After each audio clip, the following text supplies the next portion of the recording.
요한계시록 제13장 오늘 두 절 말씀을 1절과 11절 말씀으로 보려고 합니다. 요한계시록 제13장 1절과 13절입니다. 바라기는 오늘 시간을 내셔서 전체 말씀을 다 한번 읽고 개인적으로 묵상하면 좋겠습니다. 어느 한 곳 나눌 수가 구별할 수가 없어서 대표적으로 1절과 11절을 우리가 읽습니다마는 내용은 전체를 봐야 합니다. 우리 같이 1절을 먼저 읽습니다. 시작. 내가 보니 바다에서 한 짐승이 나오는데 뿔이 열이요 머리가 일곱이라. 그 뿔에는 10 왕관이 있고 그 머리들에는 신성 모독하는 이름들이 있더라. 11절입니다. 시작. 내가 봄에 또 다른 짐승이 땅에서 올라오니 어린 양 같이 두 뿔이 있고 용처럼 말을 하더라. 아멘. 네, 기도하겠습니다.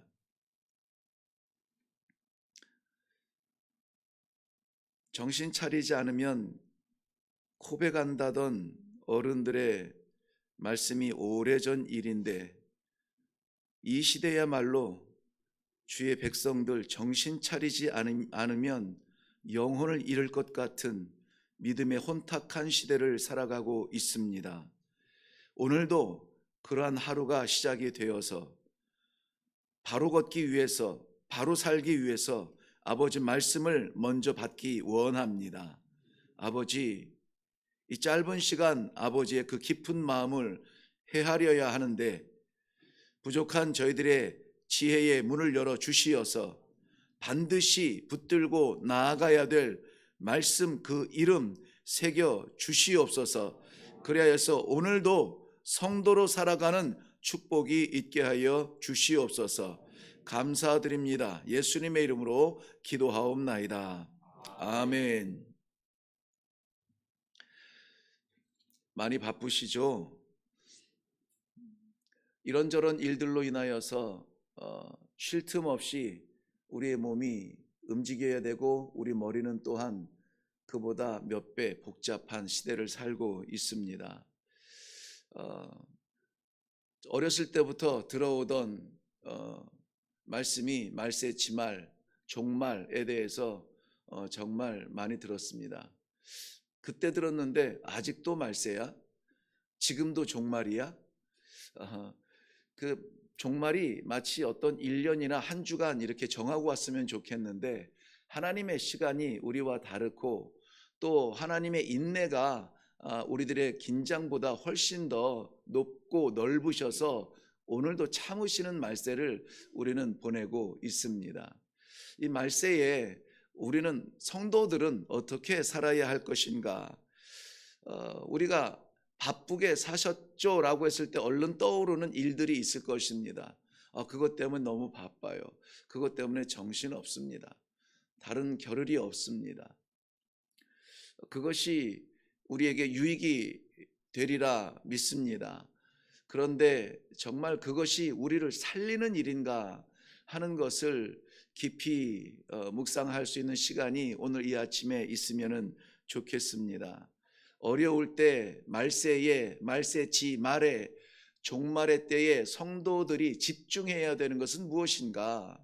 저는 단연코 제 목회를 걸고 이것을 말씀드리고 싶습니다. 오직 예수 그리스도를 놓치지 마십시오. 바쁜 일상 속에 뛰어들어도 혼란한 일 가운데 정신이 없어도 그래도 예수 그리스도를 놓치면 안 됩니다.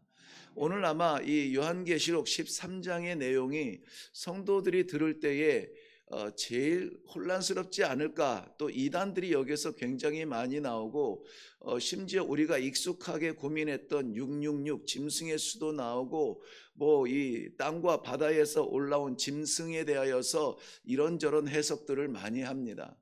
저도 묵상을 하다 보니 이것은 새벽 예배 뭐 한 20분, 30분 가지고 나눌 말씀이 아니라 그저 진득하게 둘러 앉아서 한 단어, 한 문장 이렇게 나누면 속은 시원하겠다.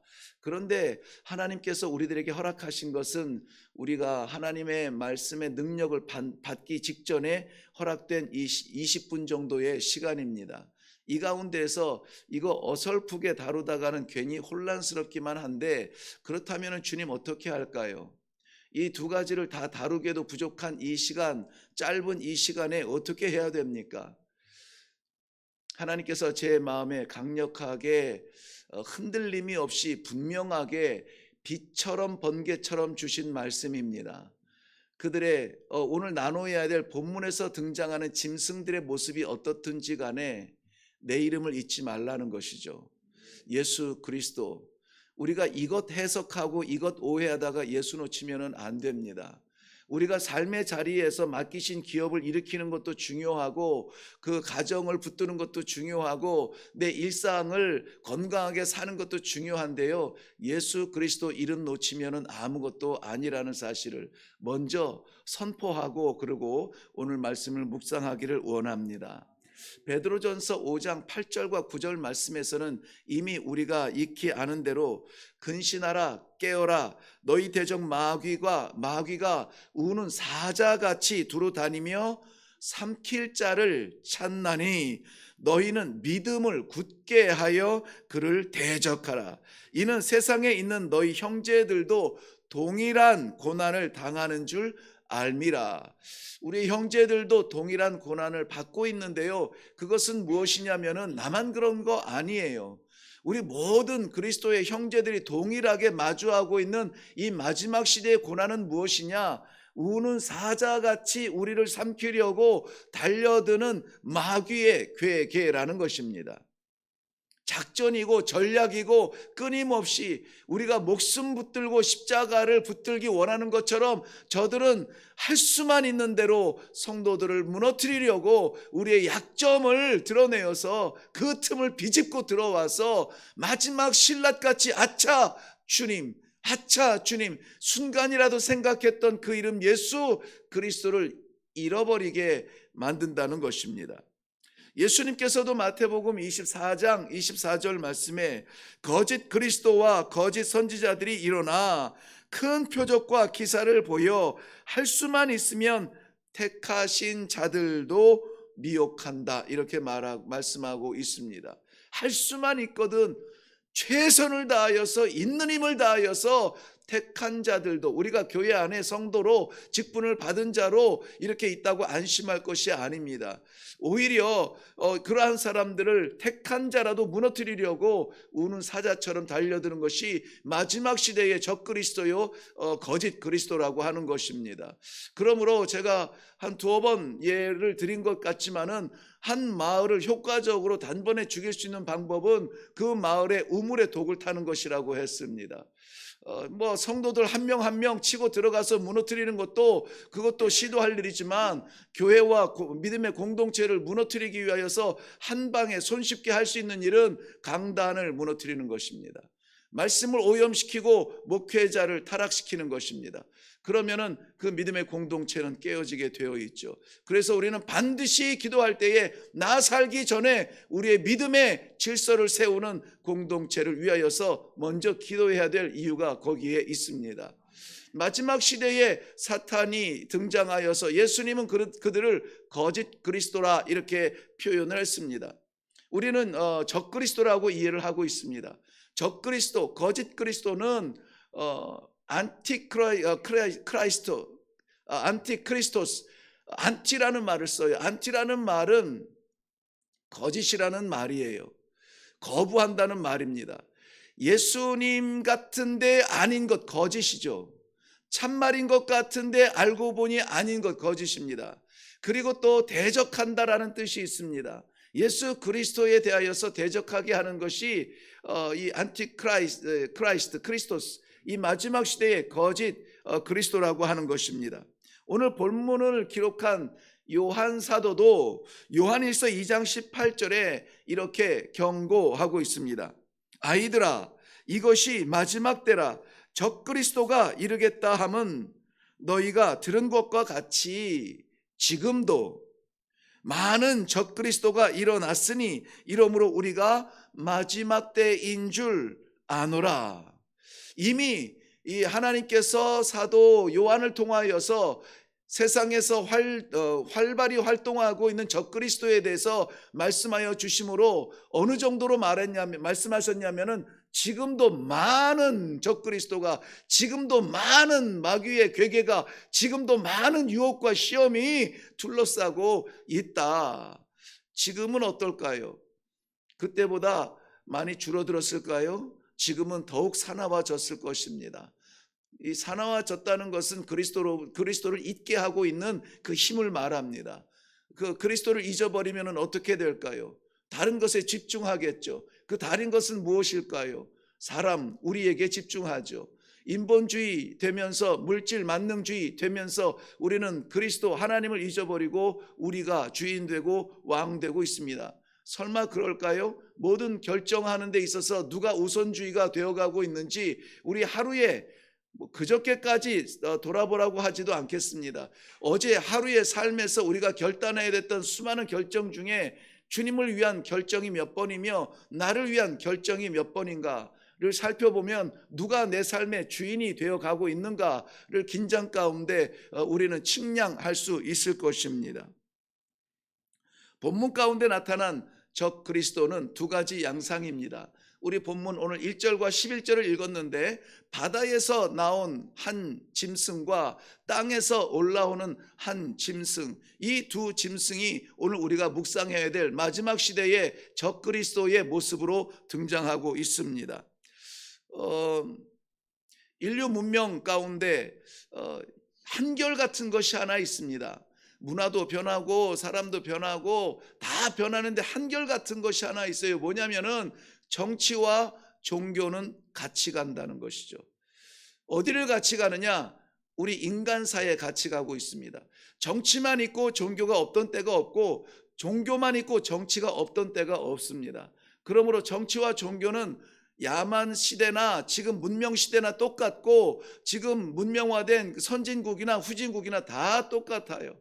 아프리카에서 20년 그 미전도 종족, 그야말로 문명의 세계의 혜택을 별로 보지 못하는 그러한 사람들 속에서 살면서 본 것은 사람 사는데 똑같구나 하는 거예요. 뭐가 똑같으냐면은 저들에게도 정치가 필요하고 저들 안에도 종교가 필요했다라고 하는 거예요.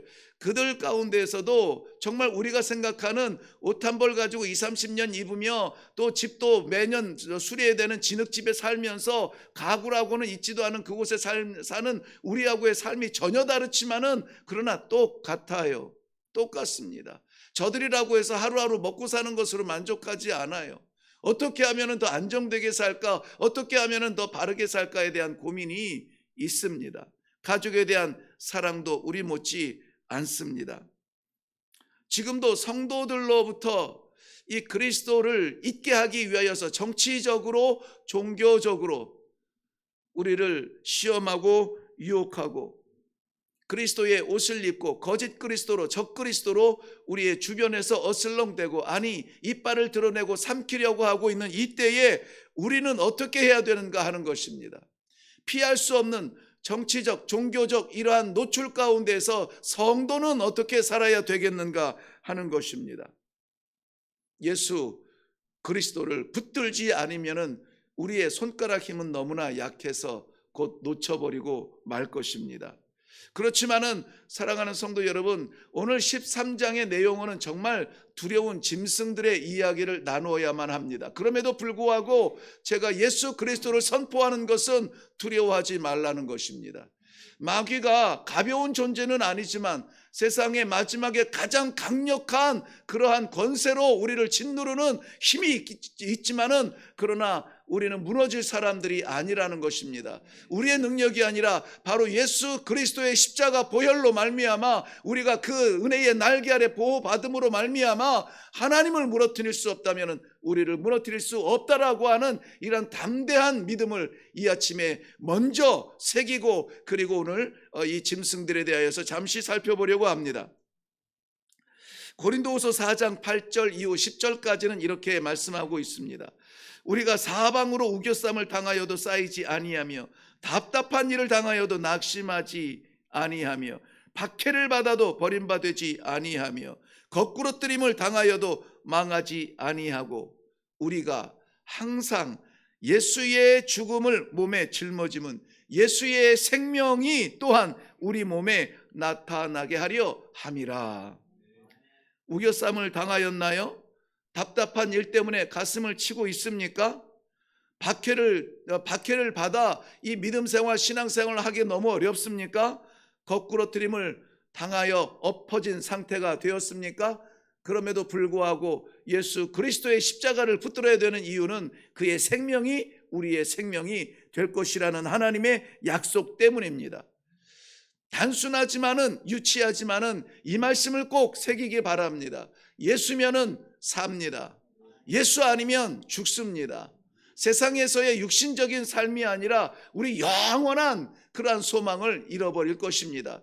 그러므로 잠시 불편하고 잠시 힘들고 잠시 아프고 잠시 괴로워도 그것 때문에 예수 놓치는 일, 그런 미련함은 없기를 바랍니다.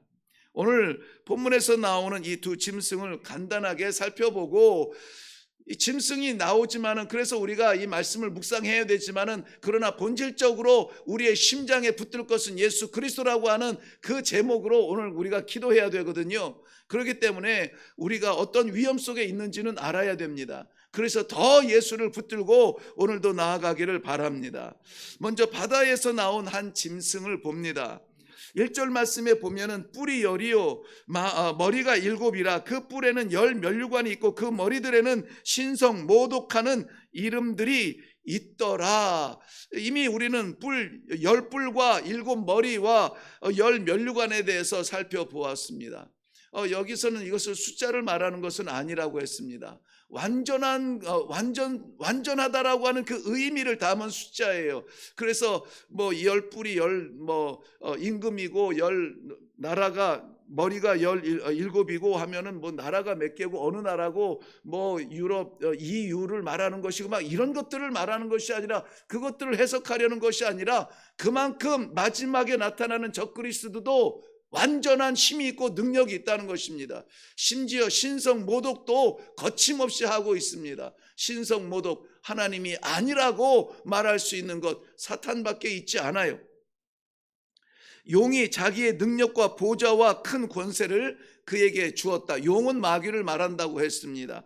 용이 마귀가 자기의 능력과 보좌와 큰 권세를 그에게 주었다. 4절 말씀에 보면은 그러니 누가 능히 싸우겠느냐? 감히 대적할 자가 없다는 것입니다.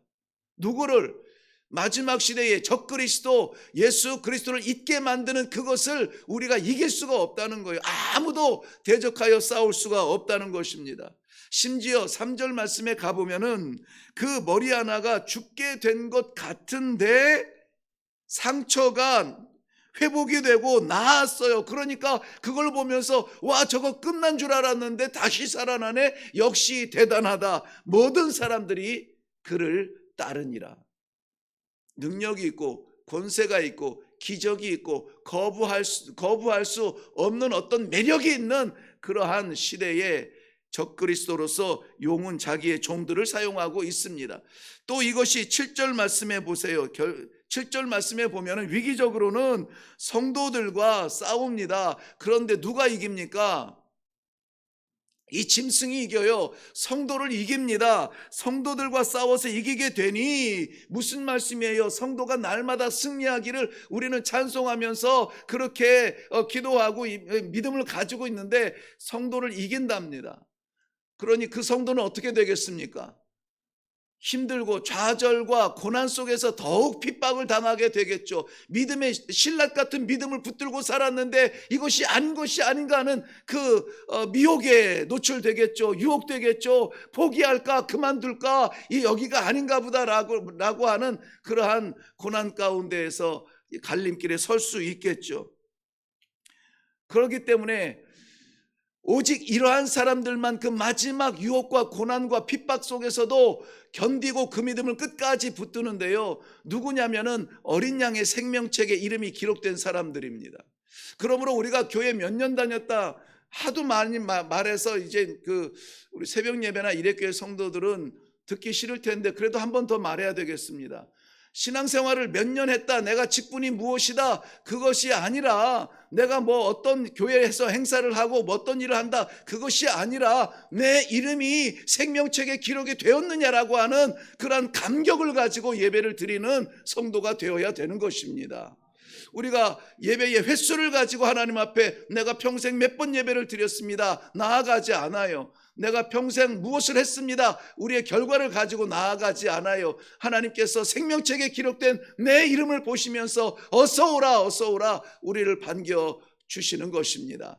그러므로 오늘도 우리가 뜨겁게 기도할 것은 이러한 마귀의 완벽한 거부할 수 없는, 감히 맞서서 싸울 수 없는 그 능력을 가지고 내게 덤벼드는 그러한 마귀의 괴계를 맞이할 때에 우리가 붙들 수 있는 것은 무엇입니까? 내 이름이 생명책에 기록되어 있음을 인하여서 힘을 얻는 그러한 성도의 능력밖에 없다라고 하는 사실입니다.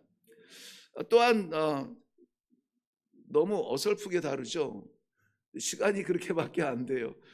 안 다룰 수는 없는데, 그 다음 두 번째는 그러니까 대표적인 것만 말씀을 드리는 거예요. 땅에서 올라온 다른 짐승이 있습니다. 11절 말씀 보면 그 모양이 뭐와 같대요? 어린 양과 같다.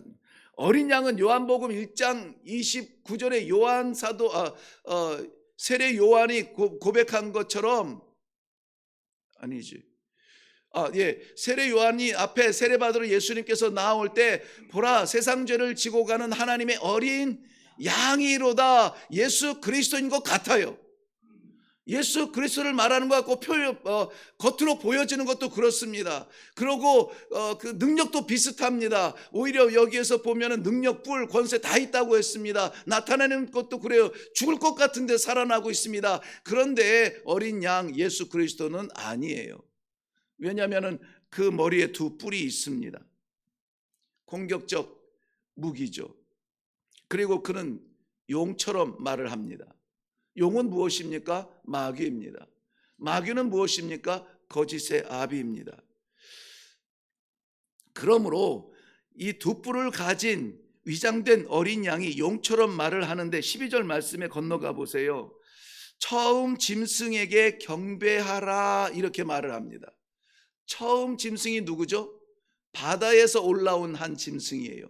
바다에서 올라온 한 짐승은 내용을 읽어보면 세상 권력을 말합니다. 세상 나라 모든 권세와 권력을 가지고 정치적인 힘으로 믿는 사람들을 억압하는 그러한 모습을 가지고 있습니다. 그러니 이 세상 권세가 최고라고 말하는 그것을 이야기하고 있어요. 처음 짐승에게 경배하라 합니다. 정치적 적그리스도, 이 바다에서 올라온 이 짐승을 경배하라. 이 종교의 힘을 실어서 정치와 야합하도록 그것이 지혜라고 살 길이라고 말하는 모습을 볼 수가 있습니다. 정치가 순전하게 순진하고 순결하게 이 믿음을 지키지 못합니다. 정치가 아니라 종교가. 이 종교도 자꾸 이렇게 세상의 경제 질서를 따라서 많은 것, 커진 것, 화려한 것, 이것들을 자랑하고 물리적으로 육신적으로 육안에서 나타나는 것들을 자랑하는데요. 그러한 것들에 입맛을 맞춰줄 수 있는 것이 무엇이냐? 결국은 정치적인 능력과 세력이에요. 그러니 교회가 커지고 사람이 많아지면 힘이 생기고 정치적인 야합을 부끄러움 없이 이렇게 손을 대고 접촉하고 손을 잡을 수 있다는 것입니다. 오늘 등장하는 이 두 짐승은, 바다에서 나오는 짐승은 이 정치적인 적그리스도, 정치적 능력을 가진 적그리스도를 말합니다. 땅에서 올라온 이 짐승은 종교적 능력을 가진 적그리스도를 말합니다. 종교의 능력은 하나밖에 없어요. 예수 그리스도, 살아계신 하나님의 아들, 우리들의 구세주이신 예수 그리스도밖에 없습니다. 세계가, 이 종교가 힘을 얻기 위해서는 하나가 되어야 된다, 뭐 그런 것에 유혹받으면 안 돼요. 사람과 이러한 종교들이 하나가 되는 것이 아니라 우리 믿음이 하나가 되어야 돼요. 힘이 하나가 되는 것이 아니라 우리가 바라보는 그분이 하나가 되어야 된다라고 하는 것입니다. 그러므로 14절 말씀 보세요. 이 거짓은 어느 정도까지 나오냐면은 칼에 상하였다가 살아난 짐승을 위하여 우상을 만들라 하더라. 칼에 상하였다가 살아난 짐승은 3절 말씀에 아까 잠깐 설명드렸죠. 죽을 것 같은데, 그 머리 가운데 하나가 죽을 것 같은데 다시 살아나. 와, 역시 대단하다, 이거 여기에 힘이 있나 보다 라고 다시 일어난 그 세상 권세를 바라보면서 그를 위하여 우상을 만들라. 야합의 종교가 야합하는 그러한 모습을 보여주고 있습니다. 마지막 시대의 성도들이 노출된 그 현장이죠. 심지어는 요즘 지금 좀 많이 우리 교회에서는 스며들었습니다마는 교회도 정치적으로 쪼개지죠. 교회만 그렇습니까? 사랑하는 가정도 기대와 사랑을 가지고 만났어도 정치 얘기만 하면은 쪼개져요. 이상하지 않습니까? 위기를 느끼지 않아요? 적그리스도의 침노하는 그러한 유혹 앞에 아주 놀아나는 그 모습이 너무나 안타까워요. 안타깝습니다. 그래서 저는 모르겠습니다. 아무튼 교회는 어느 편에 설 것인가, 이것 가지고 좌우하는 것이 아니라 그들을 위하여서 기도하는 것이 교회 사명이라 여기고 성도의 본질이라 여겨서 정치 얘기 가능하면 하지 않도록 권면하고 있습니다. 그러면은 그들을 위해서 우리 편이 잘하고 있으면은 못하고 있는 상대편을 위해서 기도하라고 하고 있어요. 그러니까 그 다음부터는 별로 말씀이 없으세요. 오늘도 마지막에 보면은 이 정치적 권력을 가지고 성도들의 믿음의 세계를 침노하는 그러한 적그리스도와 또 종교 안에서 종교의 옷을 입고 종교인 척 예수 그리스도를 바라보게 하는 척 그 어린 양 뿔난 어린 양처럼 종교적인 적그리스도로 우리 성도들을 유혹하게 하는 것들과 이 두 가지가 다 야합이 되어서 나타난 자리가 어디냐면은 사람의 짐승의 수 666 이것을 받아야 거래하게 하고 이것을 받아야 살게 할 것이다 라고 말하는데 666이 뭐냐, 또 이것 가지고 막 씨름하고 이것 가지고 또 한 종파 나오고 그러죠. 근데 우리는 이미 알아요. 6이라고 하는 것은 그 12 완전수인 12에 부족한 것이고 7에 부족한 수고 이것은 사람의 수고 세상의 수고 짐승의 수다. 그런데 왜 666이냐? 그 어떤 분은 이렇게 해석을 했는데요. 우리 하나님이 삼위일체 하나님이시잖아요. 그래서 이 삼위일체 하나님을 대적하는 적그리스도도 이 짐승에서 6 하나 가지고 안 되니까는 666 이 삼위일체 그 이 적그리스도의 능력을 가지고 한다. 딱히 그러다고 말하고 싶지는 않아요. 그만큼 강력합니다. 신성을 모독하니까요. 그렇기 때문에 우리는 그 가운데 노출된 하루를 살아야 합니다. 우리의 정신세계를 치고 들어오고 우리의 물질세계를 치고 들어오고 가정과 교회를 치고 들어오는 적그리스도를 우리가 없다 말할 수 없습니다. 그저 없는 정도가 아니라 강력합니다. 그것을 이길 수 있는 것은 마지막 끝까지 하나님 앞에 설 때까지 우리가 붙들어야만 하는 바로 그 이름이죠. 정치적 힘 없어도 돼요. 종교적 이렇게 드러나는 직분이나 이러한 세월을 자랑할 만한 것이 없어도 돼요. 그러나 그럼에도 불구하고 예수 그리스도 붙들고 오늘도 살아감으로 말미암아 하나님 나라 천국 나라의 하루, 이 첫날의 하루를 살아갈 수 있는 축복이 되기를 주님의 이름으로 축원합니다. 제가 이레교회 와서 5년 동안 새벽 예배 한 것 가운데 오늘 제일 길었네요. 기도하겠습니다. 살아계신 아버지, 이 믿음의 자리를 인하여 감사합니다. 섬기는 제단은 다양하겠지만은 말씀 앞에 서고 하루를 성도답게 살기 위하여서 몸부림치는 주의 사랑하는 기도의 종들에게 기도의 자리와 말씀의 자리를 허락하시니 감사합니다. 여기에 우리가 다양한 우리의 교회들 색깔들 드러내지 아니하고 오직 예수 그리스도 십자가 보혈만으로 믿음의 공동체가 되게 하시니 감사합니다. 오늘도 우리가 살아가는 저 삶의 현장에 우리의 믿음을 유혹하며 하나님을 잊게 하며 예수 그리스도를 생각조차 못하게 하는 그러한 바쁜 일정들이 기다리고 있을지라도 이 아침에 주신 이 말씀 가슴에 새겨서 잊지 아니하고 나를 붙드는 말씀, 내가 붙드는 예수 그리스도 사랑하는 성도들의 삶이 될 수 있도록 축복하여 주시옵소서. 마귀가 마지막 시대에 적그리스도로 바다에서 올라오든 땅에서 올라오든 우리는 이 십자가 놓치지 않겠습니다. 사랑하는 성도들에게 이 능력을 부어 주시옵소서. 감사드립니다. 예수님의 이름으로 기도하옵나이다. 아멘. 아멘. 근데 오늘 우리가 기도할 때에 오늘 13장 전체에 쌓여 있는 이 바다에서 올라온 짐승 기도할 거 없어요. 땅에서 올라온 짐승 기도할 거 없어요. 정치적인 이 불안감 기도할 거 없어요. 우리의 종교적인 미련함 기도할 것 없어요. 우리가 오직 기도할 것은 무엇이냐? 어떤 형편 어떤 상황에서라도 주님 놓치지 않게 하여 주옵소서. 주님 놓치지 않는 그러한 교회, 그러한 가정, 그러한 성도의 삶을 살 수 있도록 주님 나를 붙들어 주시옵소서. 우리가 시간에 기도하고 이 기도의 자리가, 말씀의 자리가 변질되지 아니하도록 마지막까지 하나님 붙잡아 주시옵소서. 기도하여 주시기를 바랍니다. 우리 다 같이 기도하고 내려가겠습니다.